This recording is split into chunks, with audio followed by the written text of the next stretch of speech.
Hello and welcome to Spectrum News at 9. My name is Xavier Robert, coming to you live from Uyo, the capital city of Akwa Ibom. Let's take a look at the headlines.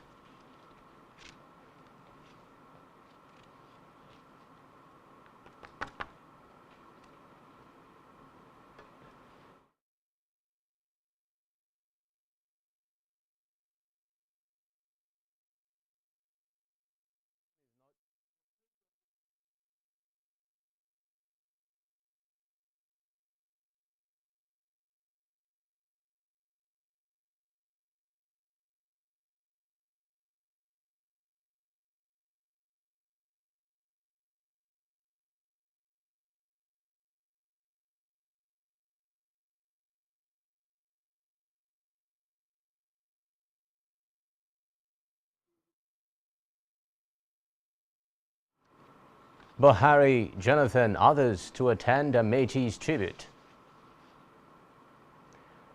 Federal government, Meta, Google to tackle fake news. Plus, Blinken scraps rare China trip over suspected spy balloon in U.S. airspace. The details of these stories and more in a moment.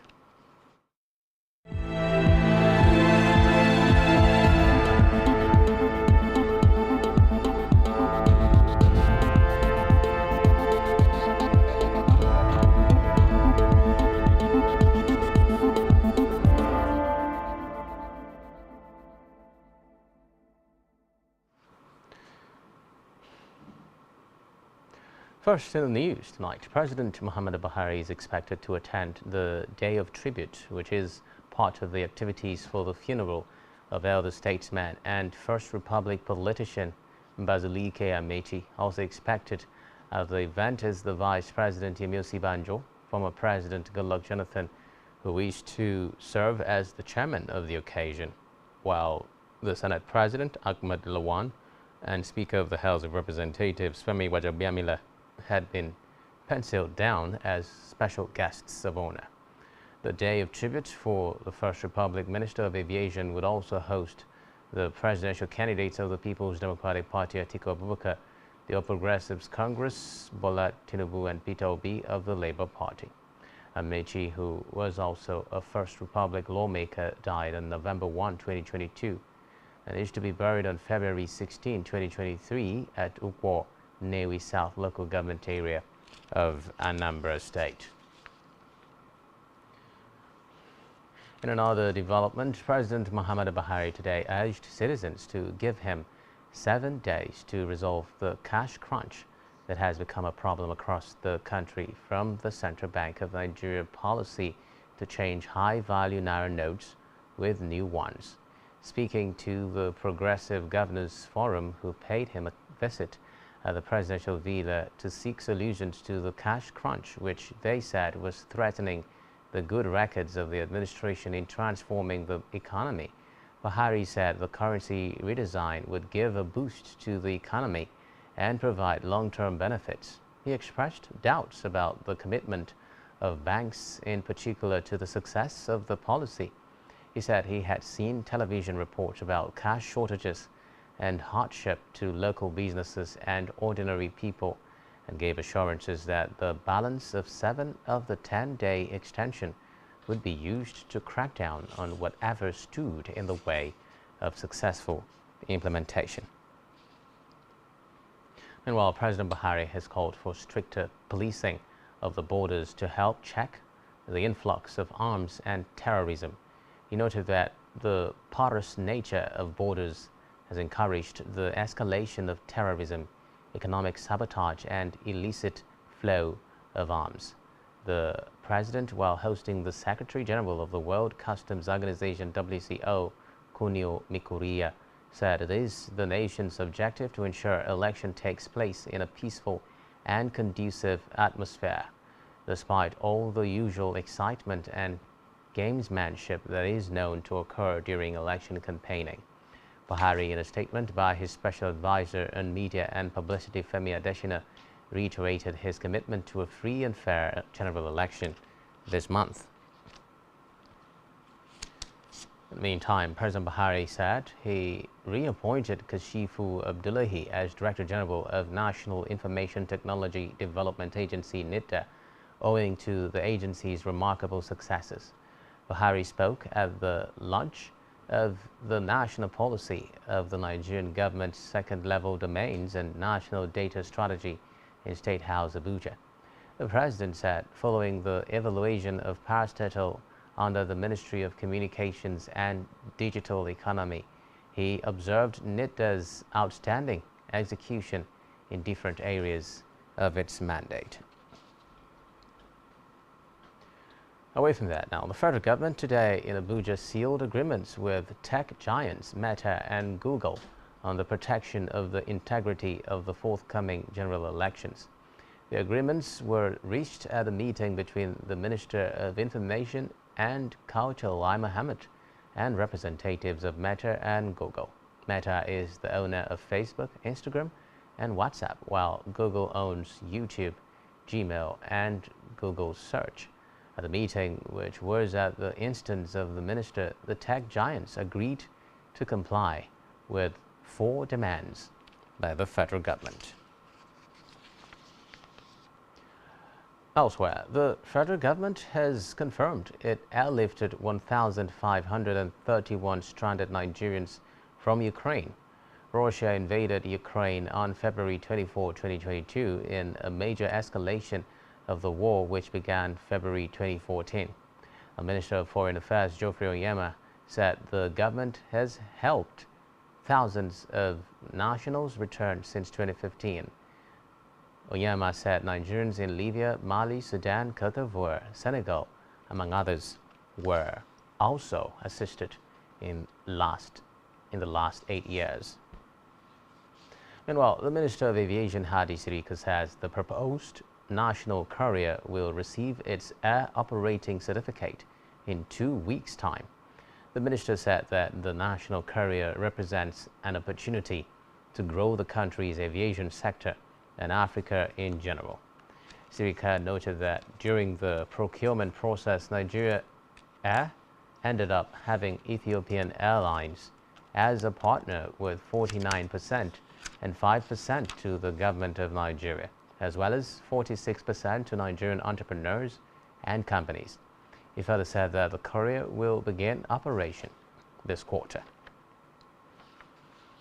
In a separate development, the Federal Competition and Consumer Protection Commission (FCCPC) and the Egyptian Competition Authority (ECA) have signed a memorandum of understanding to promote trade fairness between both countries. According to reports, the process began in 2019 when the FCCPC and ECA initiated discussions on enhancing competition law and policy between both parties. The Executive Vice Chairman, FCCPC, Babatunde Irukera, said the key mandates of the Commission include protection of consumers and promoting fair competition in Nigeria, with its scope of application to all undertakings, conduct, and commercial activities within Nigeria. The Ambassador of Nigeria to Egypt, Ambassador Noura Rimi, noted that the MOU recognizes crucial issues that seek to progress both agencies' engagements through joint investigation, capacity development, and sharing of information and experiences to ensure consumers and businesses derive the protection and benefits that are inherent in the economic expansion the engagement enhances. Moving now to the judiciary, where Supreme Court today dismissed an appeal by the All Progressives Congress against the People's Democratic Party (PDP) on Ahiazu Mbise, Ezinihite Federal Constituency of Imo State. The appeal was thrown out by the Apex Court on the grounds that APC has no legal right to dabble in the selection of PDP's candidate. An Imo State APC chieftain, Nnamdi Ibokwe, had instituted the suit against the nomination of Emeka Chinedu as PDP's candidate for Ahiazu Mbise, Ezinihite Federal Constituency. Ibokwe had prayed for an order of the court against the Independent National Electoral Commission not to accept or list Chinedu as a lawfully nominated candidate. Still from the judiciary now, the Supreme Court has dismissed the appeal by Professor Jerome Nyame challenging the nomination of Abu Kefas as the governorship candidate of the People's Democratic Party (PDP) in Taraba State. The PDP announced Kefas as the winner of the primary held on May 25, 2022, a decision Nyame challenged in a judgment today. A 5-member panel of the Supreme Court held that the appeal was without merit and proceeded to dismiss it. Elsewhere now, the Federal High Court has fixed March 7th for hearing in a suit seeking the investigation and prosecution of the presidential candidate of the People's Democratic Party, Atiku Abubakar, over alleged offences against the Code of Conduct for Public Officers, money laundering, criminal breach of trust, and criminal misappropriation and conspiracy. The suit was instituted by the spokesman for the Presidential Campaign Council of the All Progressives Congress, Festus Keyamo, following the Atiku Gate scandal. Justice J.K. Omotosho of the Federal High Court today gave the go-ahead to serve Atiku all court processes in the suit filed against him. Meanwhile, a High Court in Port Harcourt has convicted and sentenced 2 former members of the disbanded Special Anti-Robbery Squad to death by hanging. They were part of the 5-member SARS team that were standing trial for killing Michael Akko and Michael Igwe while in their custody for allegedly stealing recharge cards in Oyibo local government area of Rivers State in 2015. The accused officers were Samuel Chibu, Shedrack Ibibo, Magazawuri, Ogoligo, and Olisa Emeka, while Shibu and Ogoligo died in custody at the Correctional Center in Port Harcourt. Ibibo Awuri and Emeka continued with the trial. In her judgment, the trial judge, Justice Margaret Opara, found Shadrach Ibibo and Magus Awuri guilty of conspiracy to murder, while Emeka was acquitted.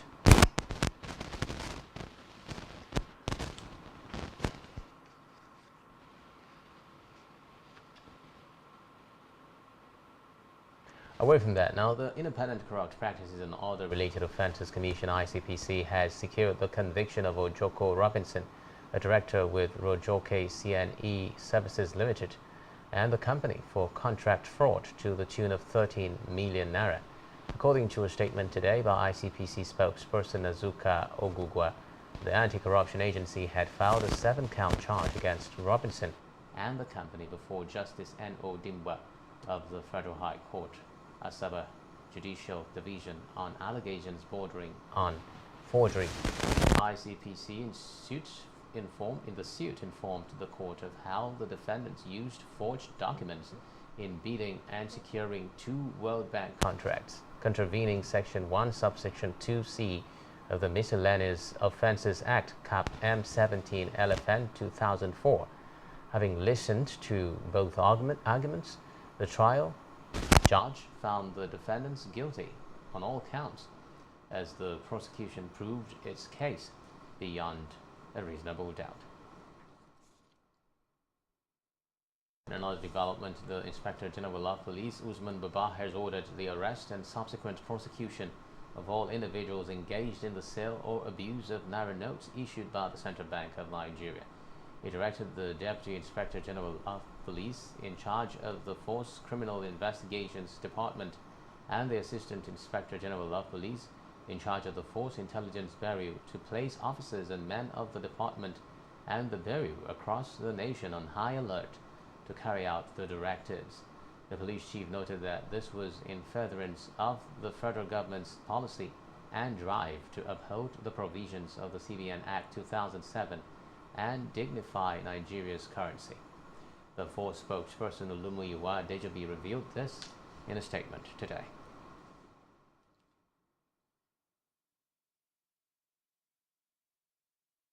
In a related development, the governor of Oyo State, Seyi Makinde, today announced the suspension of his campaign activities over the unending fuel and new naira note crisis across the country. Makinde said this during the unveiling of the Omi Adio-Ido Road. He said the suspension was in solidarity with the people over the anti-people economy policies of the All Progressives Congress-led federal government. This was confirmed in a statement signed by the State Commissioner for Information, Culture and Tourism, Wasiu Olatubosun.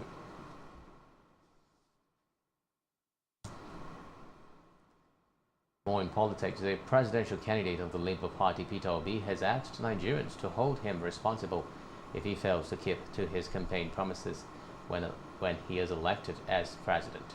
He pointed that the 2023 general election was an opportunity for the ordinary Nigerians to take back their country and change it from consumption to production.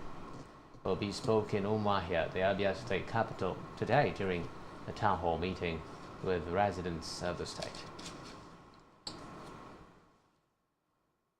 Still to come in the news. World food prices continue to fall. Stay with us.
One truth not often told is about the transformation that Africa has undergone in recent decades. Africa is shaping its own destiny and should be referred to as the African opportunity.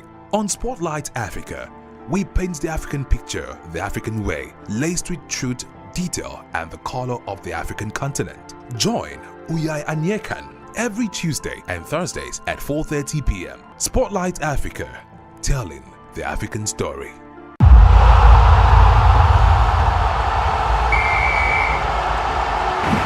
Messi! Oh my goodness!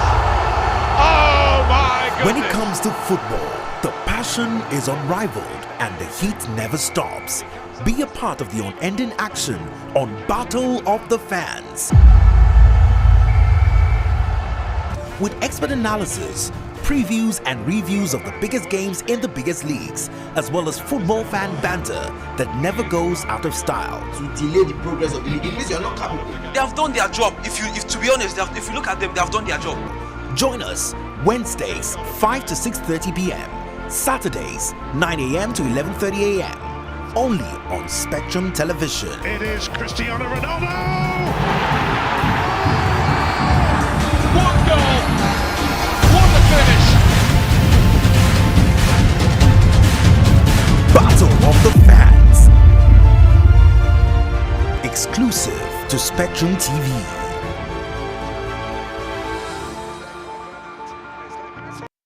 Nigerian police, which is the only one allowed by grossly abused. Our governors have to share police powers with the president as stipulated by the constitution. We do not have a federal government police force. We have the Nigeria Police Force, which shall be administered, organized, and supervised by the Nigerian police. No, my lord, I want to say something. I want to say something here. Perhaps it might also enlarge the scope of people who should be invited here for examination. My lord, if we cannot find those who literally murdered Abiola, who are those people who could be said to be the beneficiaries of the death of Abiola? Rogers has linked you with some of the killings he did. He never did. He linked you with the attempted murder of Hebrew. He did not. My lord, the Matters Council is leading the evidence in our matters. Is this an adversary proceeding? It's not, my lord, but you can't be talking about cases which are in court, Is this an adversary proceeding? It's not, my lord. These cases are in court, my lord. I'm just reminding your lordship. My lord, sorry, my lord, I think I'll be in cross-examination. Legally Speaking, a program that deals with legal issues and questions we face as citizens of this amazing country, Nigeria. Legally Speaking. Join us every Friday from 5 p.m. to 6 p.m. for Legally Speaking.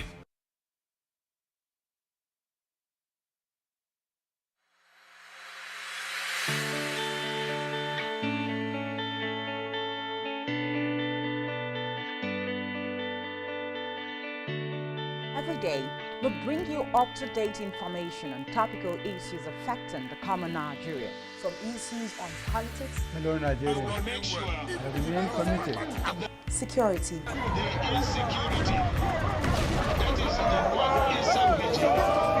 education, health, lifestyle, and so much more. Join Janice Kobum and Uyai Anyeken every weekday from 7 a.m. to 9 a.m. on Rise and Shine Daily, exclusive on Spectrum Television.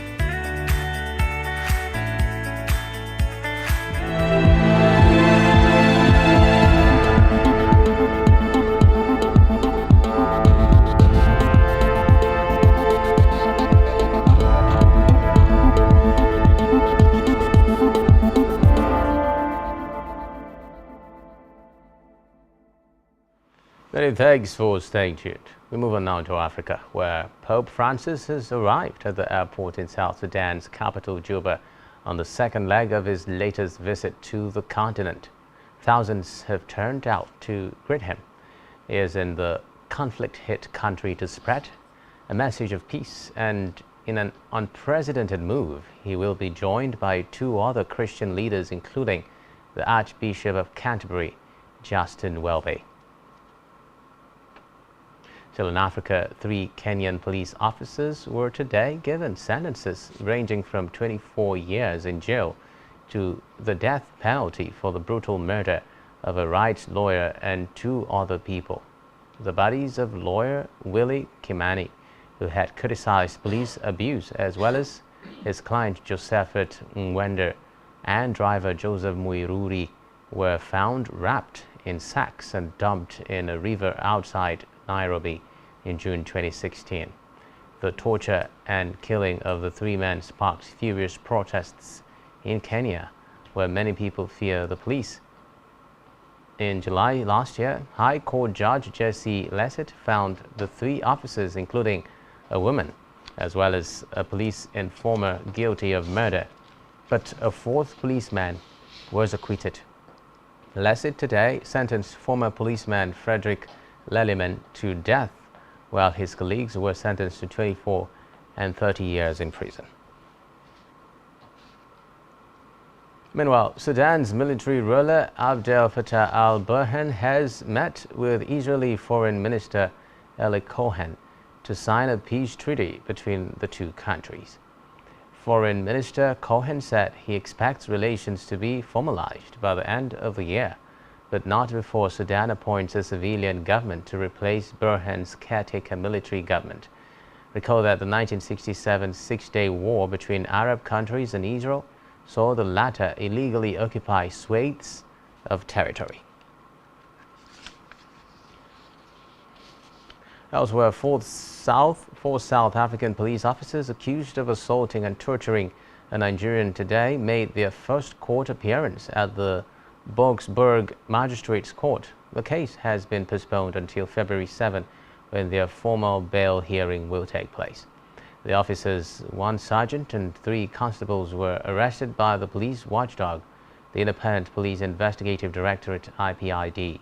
According to the IPID spokesperson Lizzie Sopeng, Their charges have now been reviewed from assault with grievous bodily harm and defeating the ends of justice to kidnapping and attempted murder.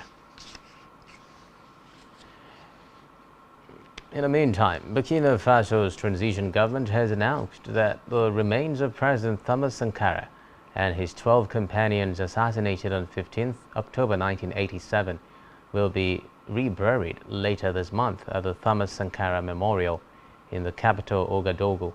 According to a statement issued today, this decision is the result of consultations within the armed forces, the families of the victims, the customary and religious authorities, and the International Committee of the Thomas Sankara Memorial.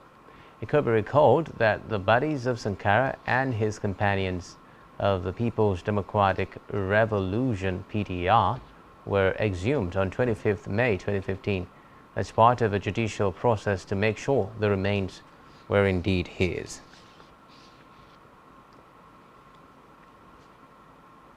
Meanwhile, the United States has stepped up pressure on Middle East allies to expel the Wagner Group, a military contractor with close ties to Russia's president, from chaos-stricken Libya and Sudan, where it expanded in recent years.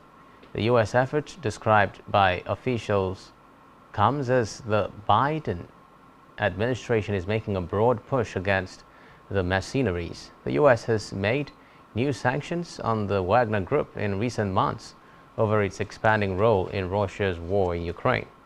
According to reports, the group is owned by a Russian oligarch, Yevgeny Prigozhin, a close ally of Russian President Vladimir Putin. The Pentagon described it as a surrogate for the Russian Defense Ministry.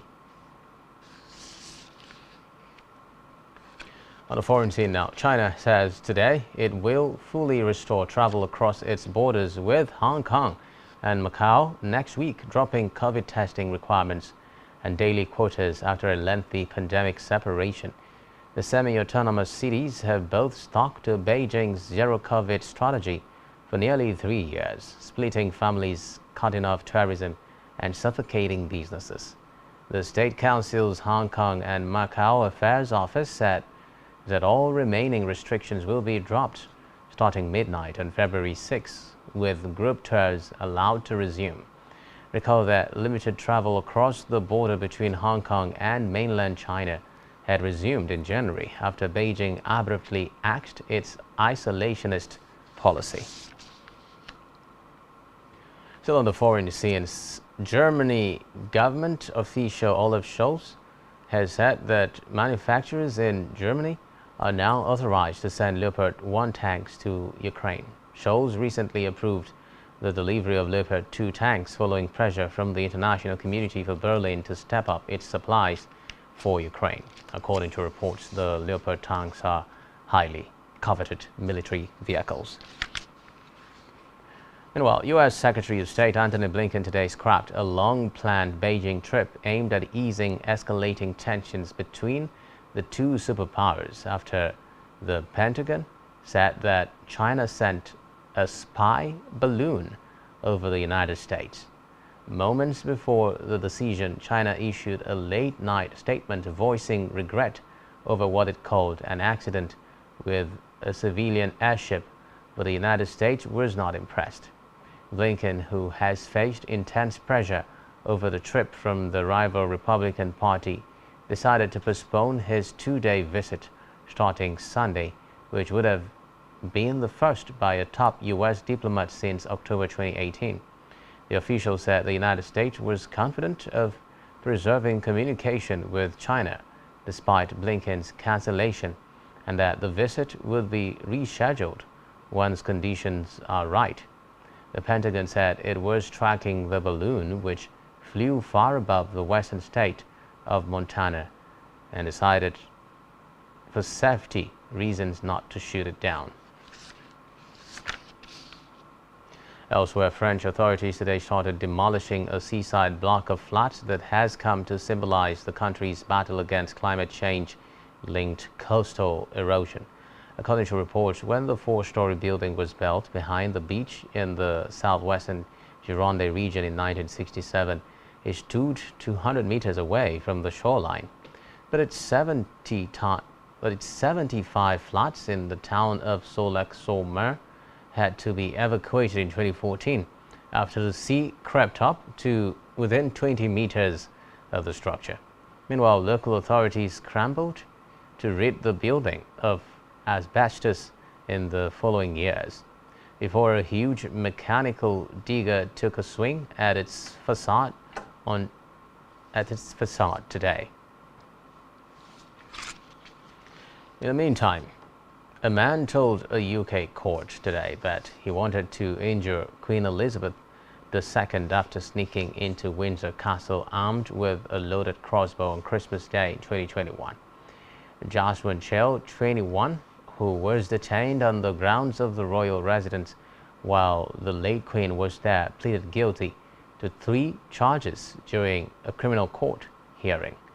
They include a section of the 180-year-old Treason Act admitting an intent to injure the person of Her Majesty the Queen Elizabeth II or to alarm Her Majesty. He had also been charged with making a threat to kill the Queen and having a loaded crossbow, an offensive weapon, in a public place. According to reports, he planned an attack as revenge for the 1919 Jallianwala Bagh massacre of Indians by British colonial troops.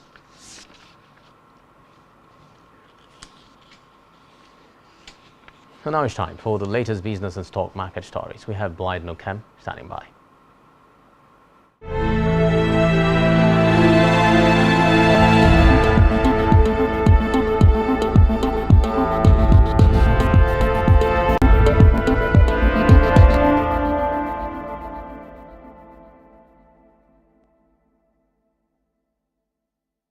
Thank you, Xavier Roberts. Good evening. It's another business day and my name is Blyden Ukem. In the news, world food prices continue to fall. The FAO Food Price Index fell for a 10th month to 131.2 in January of 2023, a new low since September 2021, from a downwardly revised 132.2 in December. Prices for vegetable oil declined 2.9% to the lowest in 2 years, reflecting falling cost of palm, soy, sunflower seeds, and rapeseed oil. Dairy prices also declined 1.4%, hitting their lowest level in 12 months, mainly due to butter and milk powders. Meat costs decreased by 0.1%, continuing the decline for a 7th month, underpinned by the lower world prices of poultry, bovine, and pig meats. Also, sugar costs decreased by 1.1% on good harvest progress in Thailand, and as favorable weather conditions benefited sugarcane crop in key areas of Brazil. On the other hand, cereal costs edged 0.1% higher as price for rice and maize rose, while those of barley and wheat fell. The unemployment rate in Morocco fell slightly to 11.8% in the fourth quarter of 2022, from 12.3% in the same period a year earlier, as the number of unemployed went down by 66,000 to 1.442 million. In Morocco, the unemployment rate measures the number of people actively looking for a job as a percentage of the labor force. Meanwhile, employment decreased by 23,000 to 10.749 million, and the labor force went down by 89,000 to 12.191 million. In Nigeria, NNPC budgets $741 million to revamp Kaduna Refinery. The Nigerian National Petroleum Company, NNPC Limited, on Thursday signed an agreement with Daewoo Engineering and Construction Nigeria Limited for the rehabilitation of Kaduna Refining and Petrochemical Company Limited. The planned quick-fix repair of the Kaduna Refinery has a cost ceiling of $740.67 million, an equivalent of 341.48 billion naira, and will be for a duration of 21 months. NNPC is expecting that the Kaduna refinery will be restored to a minimum of 60% of its nameplate capacity by the fourth quarter of 2024, according to reports. Still in Nigeria. Nigeria's external reserves fell in January 2023, extending a downward movement from a year before, as foreign investors remain on the sidelines. According to data from the Central Bank of Nigeria, CBN, the foreign reserve dropped by 463.62 million last month.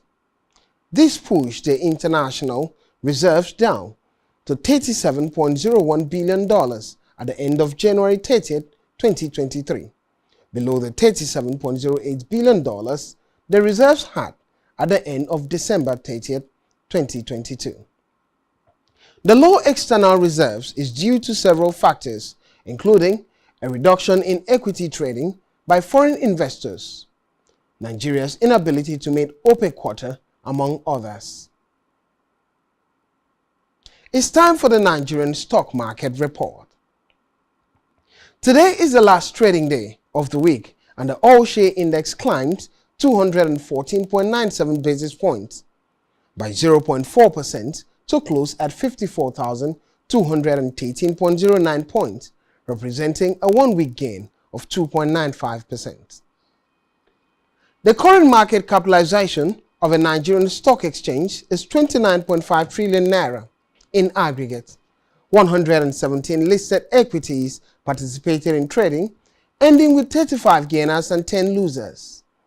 FTN Cocoa Processor led the gainers with 10% share price appreciation, closing at 33 kobo per share. On the losing side, Ikeja Hotel came at last with an end-of-day price appreciation of 10% at 99 kobo per share. Universal Insurance Company recorded the highest volume of 63.4 million traded shares. This is all on business news. I'm back to Xavier Roberts for the rest of the news. Many thanks, Blyden. Still to come in the news. Lakers do not miss LeBron's record chase, Ham claims. Let's stay with us.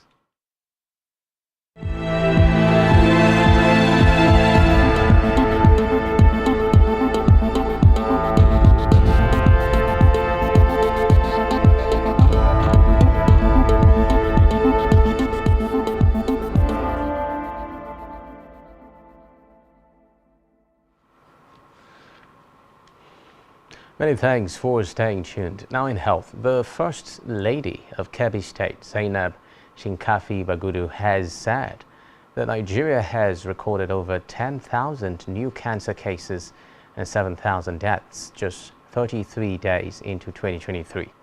Shinkafi Bagudu, who said this while quoting data from the International Agency for Research on Cancer, noted that there was a need to bridge the cancer care gap in the country with increased awareness and technological advancements. Speaking at a book launch in Abuja, Shinkafi Bagudu urged that harmful lifestyle practices that could lead to cancer should be avoided. Still in health, Australia's drug watchdog has announced that psychedelic substances MDMA and psilocybin, more commonly known as ecstasy and magic mushrooms, will soon be used in the treatment of depression and post-traumatic stress. Psychiatrists will be able to prescribe the two substances from July, the Therapeutic Goods Administration had said after finding sufficient evidence for potential benefits in certain patients. Reports say the two drugs are currently prohibited substances and can only be used in closely controlled clinical trials. Let's head over now to Isaac for latest sports stories.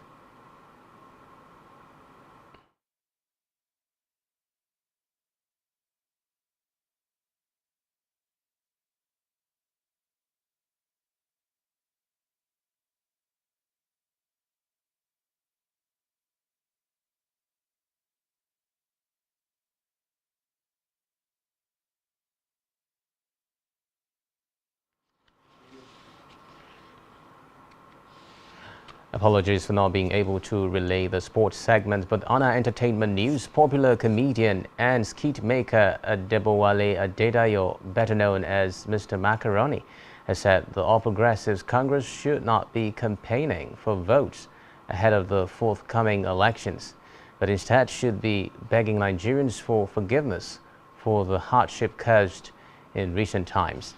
The skit maker, who took to Twitter to express his displeasure as regards the lingering fuel scarcity in the country and other challenges today, described as wicked the suffering of Nigerians. Also reacting to a video posted by the Speaker of the House of Representatives, Femi Gbajabiamila, on Twitter, Macaroni said it was painful that politicians do not care about the masses.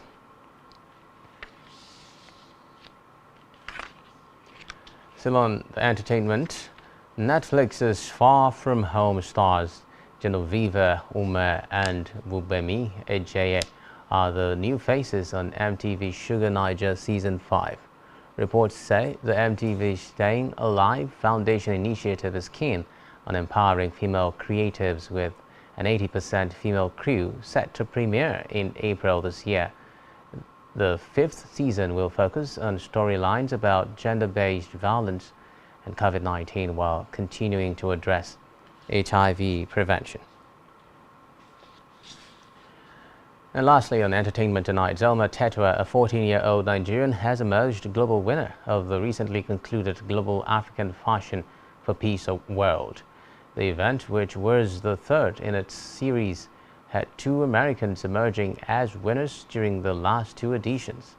And for the first time in history, a Nigerian won the title.